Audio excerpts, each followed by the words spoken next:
Now an update on the lawsuits filed against breast implant manufacturers. Elizabeth Brackett of WTTW Chicago reports. Jimmy Blair had a double mastectomy in 1980 because of a strong family history of breast cancer. Her breasts were reconstructed with silicone gel implants. She avoided cancer, but says the breast implants ruined her health. The 47-year-old Blair can hardly get around, and everything hurts. My hands are really bad. You know, a lot of times in the morning they'll be swelled all up, and then in the evening they'll go down, but they ache all the way out to the ends of my fingers, my ankles, and my hips. My hips are the worst as far as getting real bad catches. They even catch when I lay down at night. Blair's husband, Ron, left his $100,000 a year traveling sales job to stay home and help his wife. He works at the Firestone plant in DeKalb, Illinois now, but hasn't been able to get hired full-time, so he has no health insurance to help with his wife's care. It's terrible to have to sit and watch your wife age so fast. She was totally active, and she was always an inspiration to me, and now all of a sudden you have to sit and watch her deteriorate. The Blairs had hoped to get some financial relief when breast implant manufacturers agreed to a $4.25 billion settlement last year, the largest class action settlement in history. The global settlement encompassed all implant manufacturers. Because Blair was diagnosed as 100% disabled, she would have received $780,000 from the settlement. But the global settlement fell apart when the class ballooned to 440,000 women. Manufacturers realized with so many women claiming damage, even the $4.25 billion would not be enough to pay all the claims. Dow Corning, the largest manufacturer, filed bankruptcy. But 5 other manufacturers, afraid of a slew of private lawsuits, agreed to a revised settlement, but with much lower awards. Women with implants manufactured by Dow Corning must wait to see what the bankruptcy judge decides about compensation. Jimmy Blair's attorney, Kenneth Moll, says now Blair and other women in the revised settlement have a difficult choice to make. The critical decision is that they have to decide whether or not to accept the offer being offered to them by the settling defendants or opt out and file a lawsuit. The most Jimmy Blair would be eligible for under the new settlement is $100,000. The Blairs have spent many hours trying to decide what to do. They only talking $100,000. No, I don't think that's going to do anything, so. We won't even pay your medical bills. I know that. They could, but, you know, what are they going to do with it? I mean, we'll just have to let him advise us, but I think we're just going to have to opt out. I don't know, hon. I just wish it would take all the money in the world wouldn't change the fact that you feel like you do.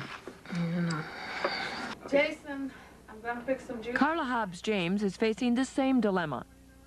Hobbs-James, who lives in Chicago with her 22-year-old son, had a double mastectomy after a cancer diagnosis 5 years ago. Soon after breast reconstruction with silicone gel implants, she began having problems. I had arthritis in every joint of my body. I couldn't use my fingers. When I'd step out of bed, I couldn't put pressure on my feet because the joints were very sore.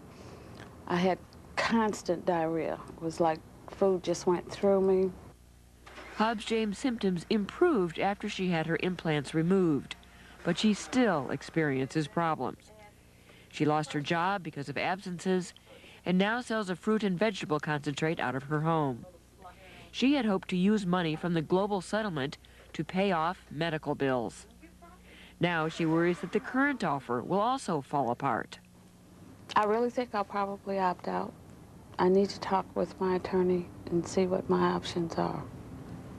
But the global is so uncertain that that's what I'm leaning towards. Moll advises most of his clients to opt out of the revised settlement and file an individual lawsuit. Unfortunately, the manufacturers have worn a lot of women down, a lot of attorneys down, have scared a lot of women into thinking that they might not receive anything if they don't receive this paltry or meager amount that they're being offered, or that they're offering women now. Unfortunately, some women are going to accept the revised settlement program. We strongly urge that if you have a good case, opt out, proceed with litigation. We need to show the public that silicone implants cause problems. Those words angered the chief of plastic surgery at Northwestern University's medical school in Chicago. Dr. Thomas Musto says it is the lawyers that cause problems, not silicone gel implants. I do think that silicone gel implants in a patient who is properly informed are a reasonable and safe choice. So I think by any stretch of imagination, most of those 400,000 even if they have health problems, they're not related to their implants. So I do think that this is a case, yes, of a case of legal excess in our country. Musto points to research done since the original global settlement was reached that does not show a major health risk from silicone gel implants. Dr. Charles Hennekens, chief of preventive medicine at the Harvard Medical School, authored the latest study looking at the possible association between the implants and connective tissue diseases such as arthritis. Our study provides reassuring evidence against any large hazard of connective tissue disorders in women who have had breast implants. It raises the possibility, but by no means documents, a small hazard of connective tissue disorders among women with breast implants. With me? Hennekens' research follows the same general conclusions as two earlier major studies reported in the New England Journal of Medicine, the Mayo Clinic study and the Harvard Nurses Health study. But Attorney Moll says none of those studies looked at atypical connective tissue disease, which is what many of Moll's clients claim they have. He also argues that the studies are tainted because Dow Corning and other manufacturers partially funded them. What we have are doctors. We don't pay them. They actually saw women that had the reactions to silicone and wrote about it. That doesn't get as much media attention as Dow Corning putting in millions of dollars to fund an institution like Mayo Clinic or Harvard, hiring big-name doctors and getting it published in the New England Journal of Medicine. Dow Corning had nothing to do with the design, conduct, analysis, or interpretation of the data from our study. And I think it would be unfortunate if we believed that because a study was funded by industry, one couldn't believe the results. Women who decide to file individual lawsuits will have to decide whether they think juries will find the research convincing. Hobbs James wanted to file her own lawsuit, but in her case, Moll advised staying in this settlement. So unfortunately, the manufacturer of implants is a company that has little money and would not survive any type of lawsuit. So the recommendation would probably be to stay in the revised settlement program and take whatever you can rather than opt out and risk not receiving anything. How do you feel about that? Sick. I thought I was sick. I'm really sick now. Based on projected, the projection at first, $50,000 would hardly pay for the pain and suffering that I've had from the silicone implants. But in Jimmy Blair's case, Moll recommends that she does file her own suit. The manufacturers of Blair's implants, 3M and Bristol-Myers, are on solid financial footing. Blair says she is willing to wait the 10 to 12 years it might take to settle the lawsuit because the $100,000 offer just doesn't meet her needs.